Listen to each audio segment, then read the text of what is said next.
SEO Social Science YouTube channel, your study guide.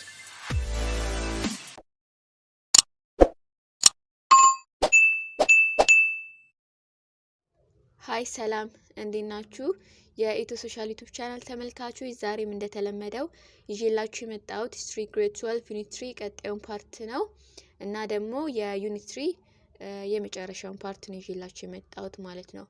እና ዛሬ የምናየው ባለፈው የሆነ ርዕስ ጀምረን ነበር። ልጅ ኢያሱ ሪፎርምስ ኤንድ ዘ ኮፕዴትስ አጌንስት ሂም የሚል ርዕስ ጀምረን ነበረ እና የሱን ቀጣይ ፓርት ነው የምንመለከተው ማለት ነው። ሪፎርምስ ኦፍ ልጅ ኢያሱ። አሁን ደግሞ የምናየው ስለ ልጅ ኢያሱ ስላደረጋቸው ሪፎርሞች ወይም ለውጦች ነው። እናም ከዛ በፊት በኢያሱ የግዛት ዘመን የተለያዩ መጽሐፎች ተጽፈው ነበር ስለሱ። ነገር ግን በዋናነት የተገለጸው በኃይለ ሥላሴ ዘመነ መንግስት የተጻፉ መጽሐፍቶች ላይ ነበር እና አንዳንድ መጽሐፎች ላይ ስለሱ ድክመቶች ተጽፎ ነበር። ለምሳሌ ኃላፊነት የማይሸከም መሆኑን፣ ፕሌይቦይ ካራክተር እንዳለው እና ከአንድ በላይ ማግባት ድክመቶቹ ነበሩ ማለት ነው። ነገር ግን እንደ እውነቱ ከሆነ ኢምፓየርን ለመገንባት ትንሽ ቢሆንም ልጅ ኢያሱ ማለት ነው ጉልህ የሆነ ማህበራዊና ኢኮኖሚያዊ ማሻሻያዎችን አስተዋውቋል ማለት ነው። አንደኛውን ስናይ practiced Ethiopian Muslims equal status through integrating them into his administrative hierarchy and build mosques እና መስጊዶችን ለማቋቋም የገንዘብ ድጋፍ ያደርጋል። ከሁሉም ጋር ኢኳል ስታተስ እንዲኖራቸውና በአስተዳደራዊ ተዋረድ ላይ እንዲገቡም አድርጓል ማለት ነው። ሁለተኛው ደግሞ establish a systems of auditing government property and formed the municipal policy nicknamed ትሩምቡሌ። ከዚህም በላይ ልጅ ኢያሱ የመንግስትን ንብረት ኦዲት የሚያደርግበት አሰራር ዘርግቷል።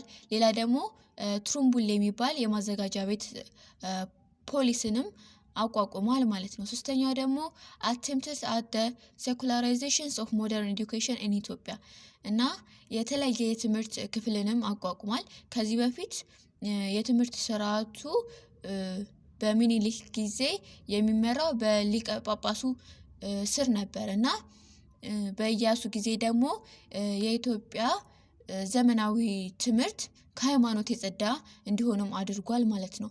አራተኛው ደግሞ introduce traditional practice of ሌባ ሻይ or methods of thief detections እና ሌላኛው ደግሞ ሌባ ሻይ የሚባል ባህላዊ የሆነ ሌቦችን የመያዝ ስርዓትንም አስተዋውቋል።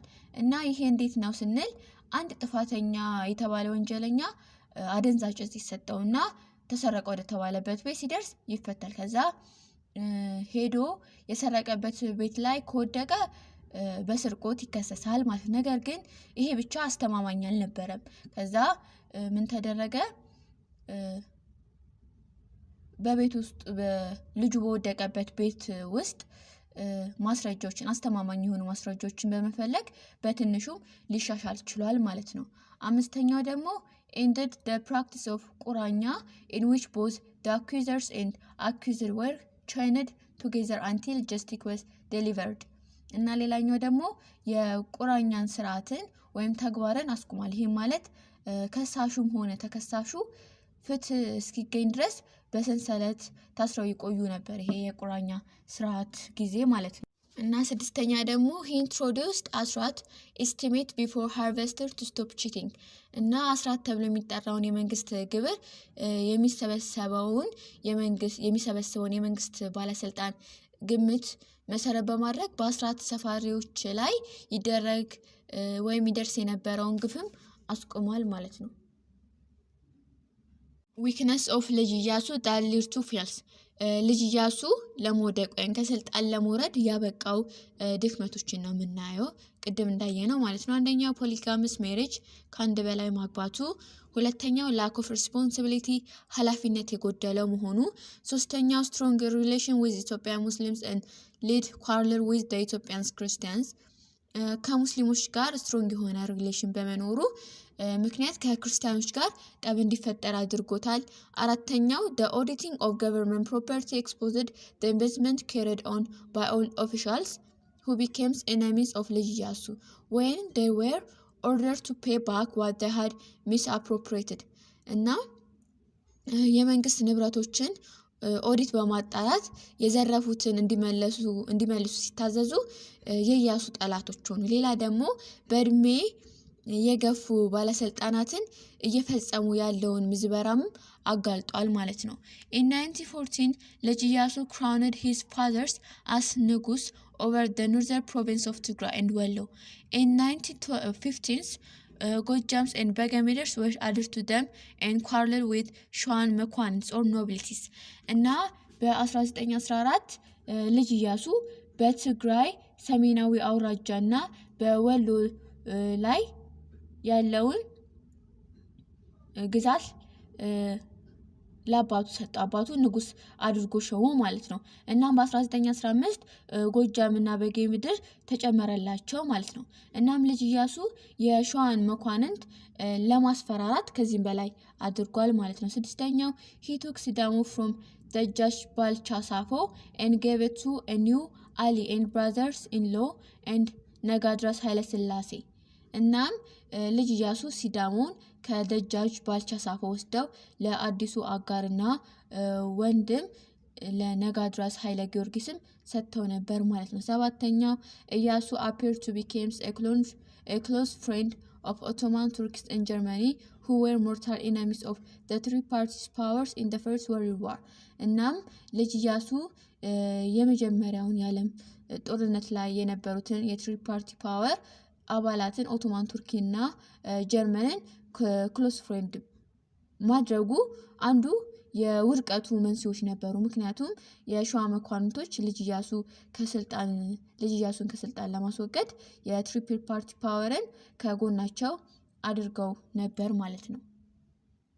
ስምንተኛው ደግሞ መሃል ሰፋሪ acted against ኢያሱ and አቡነ and the Chege to bless the coup with all the support. Iyasu was deposed on 27 September 1960. He made an attempt to reverse the coup, but he was defeated at the Battle of Mizo, located on the way to Harar, and imprisoned from 1921 to his death in 1936.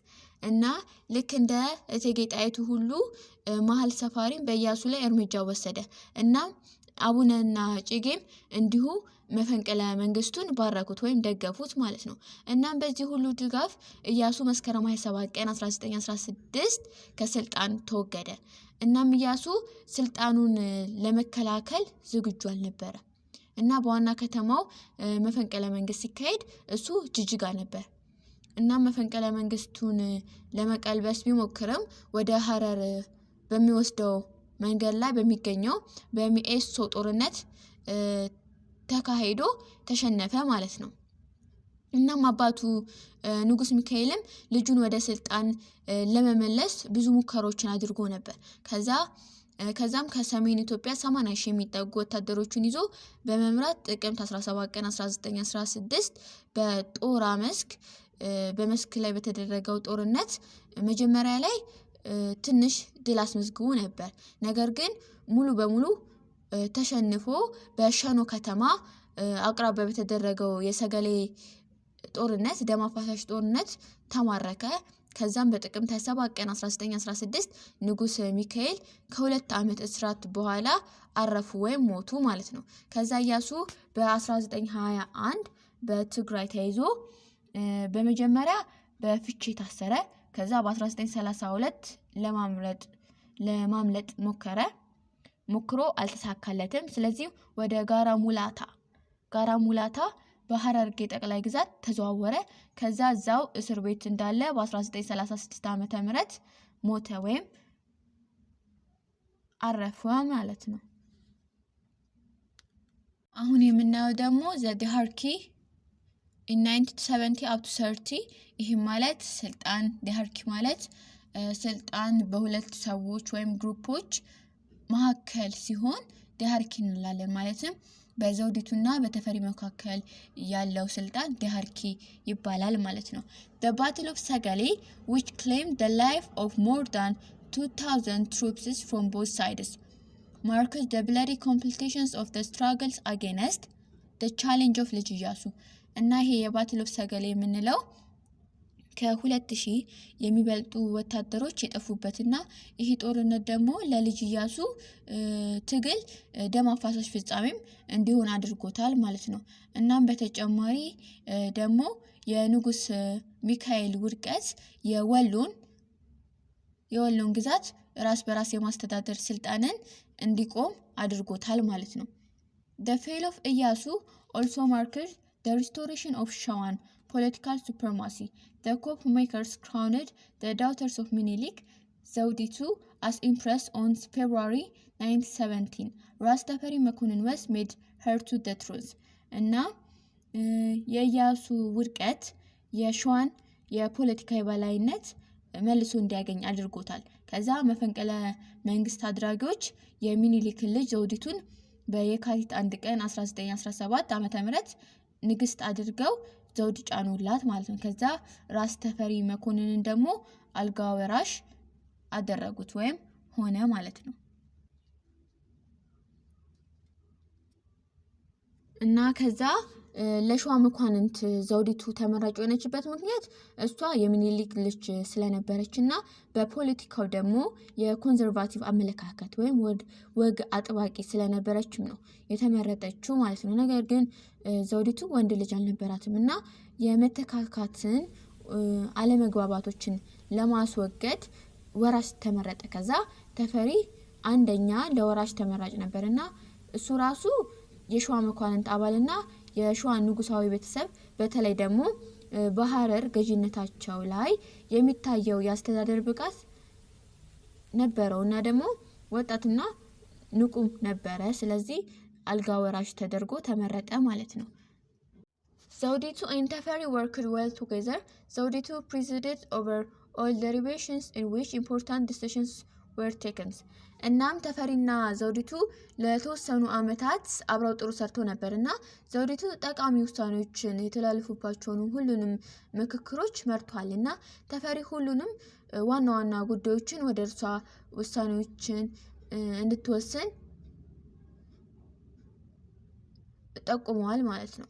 The hierarchy of dual rule marked the unity of Shoan forces, and the central government and the council of ministers were recognized under the chairmanship of the Minister of War, ፊታውራሪ ሀብተ ጊዮርጊስ። እና ይሄ የዲያርኪ ወይም የዱዋል ሩል መኖሩ በሸዋ ኃይሎችና በመንግስት ውስጥ ያለውን እድገት ያመላክት ነበር። ይሄ ዱዋል ሩል መኖሩ ማለት ነው። እናም ሌላ ደግሞ የሚኒስትሮች ምክር ቤት እውቅና የተሰጠው በሚኒስተሩ ሰብሳቢና በጦር ሚኒስተሩ በፊት አውራሪ ሀብተ ጊዮርጊስ ነበር። ነገር ግን የራስ ተፈሪ ስልጣን ከዘውዲቱና ከሚኒስተሮች ምክር ቤት በላይ ቀስ በቀስ ማደግ ጀመረ እናም በዛን ጊዜ ችግሮች መፈጠር ጀመሩ እና ራስ ተፈሪ ወራሽ ብቻ ቢሆንም የገዢነትን ሚና መለማመድ ጀመሩ። ሌላው ደግሞ በአስተዳደርና በወታደራዊ ጉዳዮችና በውጭ ግንኙነቶች ላይ ያለውን ተጽዕኖ ከዘውዲቱ ይበልጥ ነበር የተፈሪ በዛ ዘርፍ ላይ ያለው ተጽዕኖ ማለት ነው። በወታደራዊ በአስተዳደርና በውጭ ግንኙነቶች ላይ ያለው ተጽዕኖ ከዘውዲቱ ይበልጥ ነበር ማለት ነው። እና ውሎ አድሮ የራስ ተፈሪ ወደ ፖለቲካው መምጣታቸው ዘውዲቱን ከማስጨነቅ ባለፈ በአጠቃላይ ለሽማግሌዎቹ መኳንንትና በተለይም ለምክር ቤቱ አባላት ስጋት ፈጥሮ ነበር ማለት ነው። ምናየው ደግሞ the conservative lead by ዘውዲቱ and the progressives lead by ተፈሪ መኮንን። እናም ይሄ ማለት የአመራር ሂደታቸው በሁለት ተከፈለ። የዘውዲቱ ኮንዘርቫቲቭ ወይም ወግ መሰረት ያደረገ የአመራር ስትጠቀም ራስ ተፈሪ መኮንን ደግሞ የፕሮግሬሲቭ ወይም እድገትንና የፊውዳሊዝምን ፍላጎት መሰረት ያደረገ አመራር ነበራቸው ማለት ነው። እና ዘውዲቱ የባህላዊ ሊቃውንትንና የኤጲስቆጶስን መንፈሳዊ ድጋፍም አግኝታለች እና ተፈሪ ደግሞ ተፈሪና ደጋፊዎቻቸው ደግሞ የአውሮፓን ይሄ የዲፕሎማቲክ ሚሽነሪዎችን ወይም ሚኒስተሮችን የነሱ ድጋፍ ነበራቸው ማለት ነው። እናም ተፈሪ የተፈሪ መነሳሳት ወይም መነሳት በኢትዮጵያ የካፒታሊዝም ኢንቨስትመንት ብሩህ ተስፋ እንዲኖረው አድርጓል ወይም ካፒታሊዝም እንዲፈጠር አድርጓል ማለት ነው።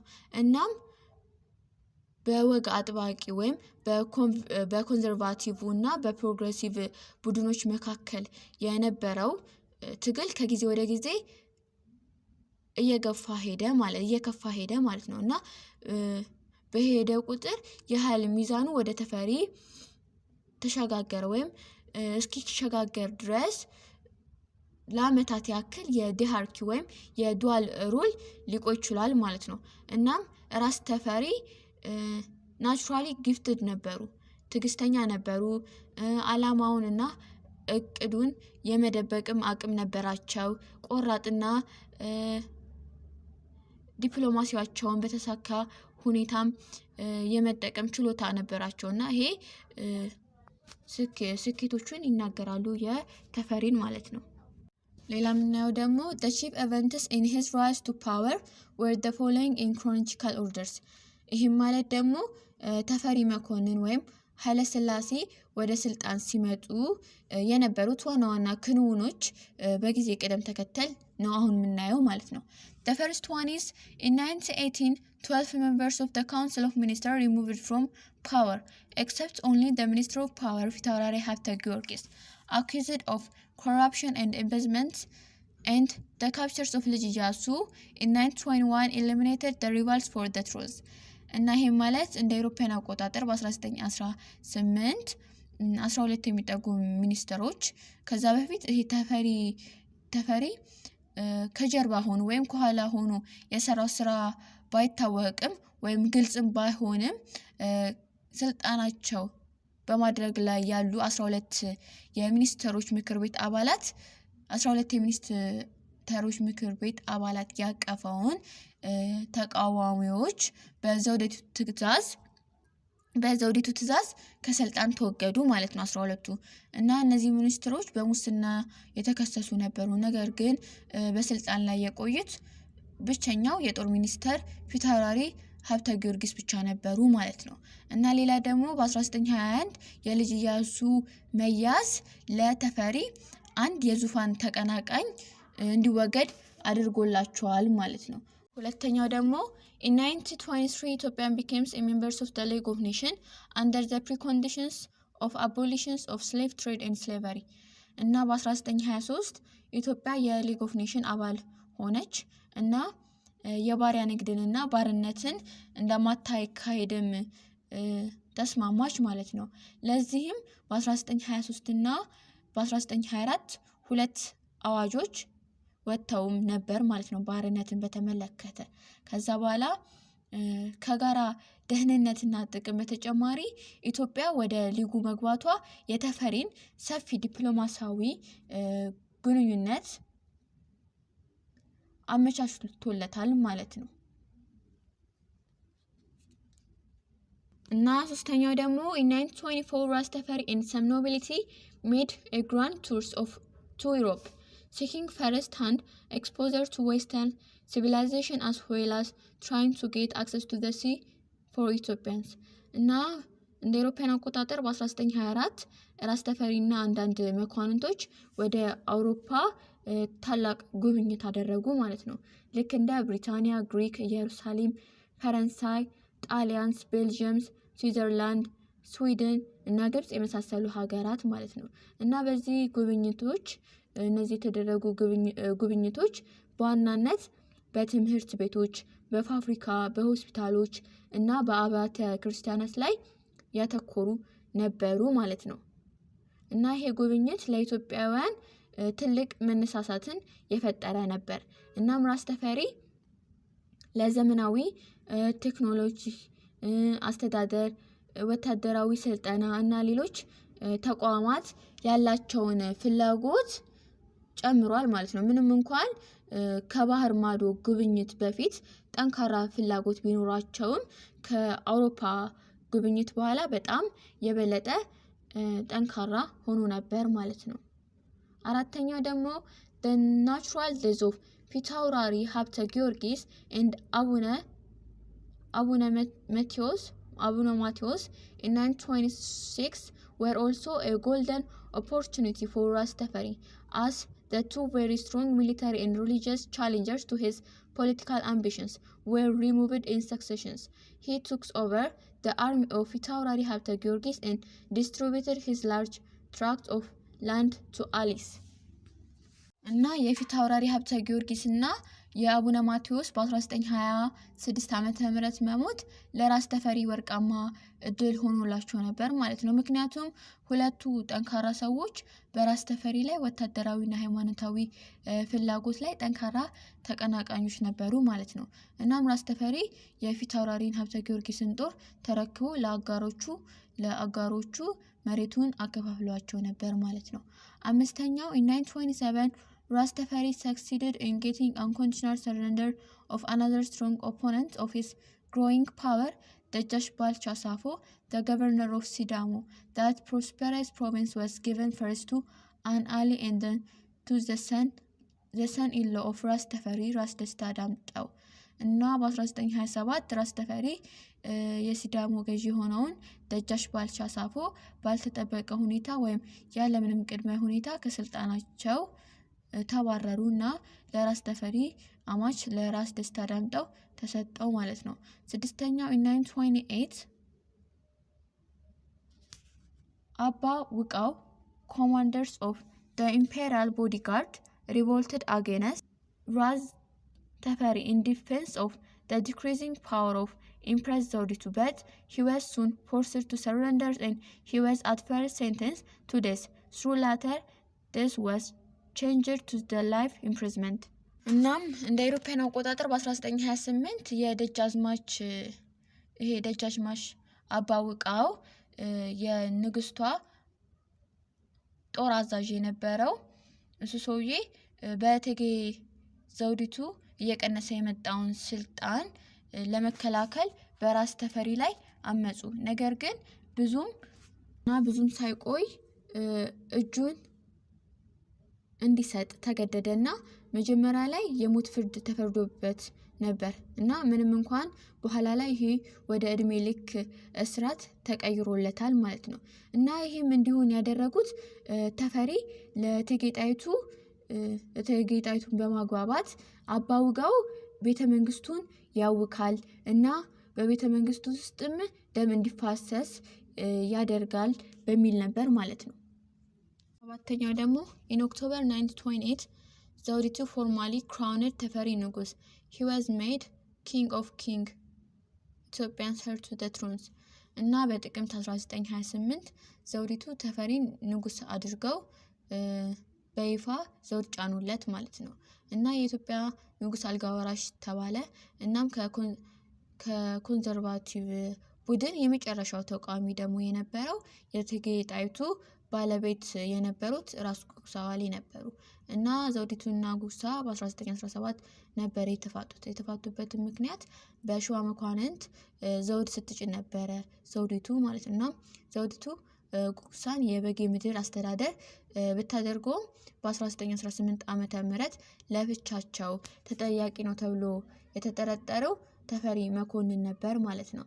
እና ተፈሪ ወደ ፖለቲካው ወይም የፖለቲካውን የስልጣን እርከን ወይም ወደ ስልጣን መውጣቱ ለጉግሳ ስጋት ነበር እና በበኩሉ ተፈሪ ጉግሳን ለማስወገድ ሰበብ እየጠበቀ ነበር እና ይሄ ሆኖ ጉግሳ የራስ ተፈሪን ትዕዛዝ ተግባራዊ ለማድረግ ፍቃደኛ ባለመሆኑ ነው ማለት ነው።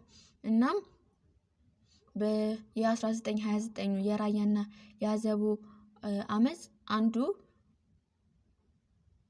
አንዱ ጦርነት ነው ማለት ነው በእነሱ መካከል የተደረገ። እናም ዘውዲቱ ጣልጋ ገብታ በተፈሪና በጉግሳ መካከል ደም እንዳይፈስ ለማድረግ ጥረት ብታደርግም ጉግሳ እጅ አልሰጥም በማለቱ አልተሳካላትም ማለት ነው። ስምንተኛው ደግሞ on 31 March 1930 the Imperial Army under the commander of the new Minister of the War Ras Mulketa Ikezu fought the army of Gugsa at the Battle of Anchim near the Lasta Begemiders border. Gugsa died in action 2 days later ዘውዲቱ died reportedly of diabetes እና በመጋቢት 3 ቀን 1930 በአዲሱ የጦር ሚኒስተር በራስ ሙሉጌታ ይገዙ የሚመራው የንጉሠ ነገሥቱ ጦር የጉግሳን ጦር በላስታ በጌምድር ድንበር አቅራቢያ በሚገኘው ባንኪም ጦርነት ላይ ተዋግተዋል ማለት ነው። እናም ጉግሳ ሞተ። ከዛ ከሁለት ቀናት በኋላ ዘውዲቱ በስኳር ህመም ህይወቷ አልፏል ማለት ነው። ዘጠነኛው ደግሞ ተፈሪ was crowned Emperor ኃይለ ሥላሴ the first of Ethiopians on 2 November in 930 by an impressive coronation ceremony። እናም በመጨረሻም ተፈሪ በህዳር 2 ቀን 1930 ዓ.ም በአስደናቂ የዘውድ ስነ ስርዓት ቀዳማዊ ኃይለ ሥላሴ ተብሎ ተሾመ ማለት ነው። ሌላ የምናየው ደግሞ 3.4.3 the emergence of the absolute states in 930 up to 35 እና የአብሶሉት ስቴትስ መመስረት ከ1930 እስከ 1935 ድረስ ባለው ጊዜ ውስጥ ማለት ነው። ቀዳማዊ ኃይለ ሥላሴ ከንግስናቸው በኋላ በኢትዮጵያ ፍጹም መንግስትን ለመፍጠር መሰረት ጣሉ ማለት ነው።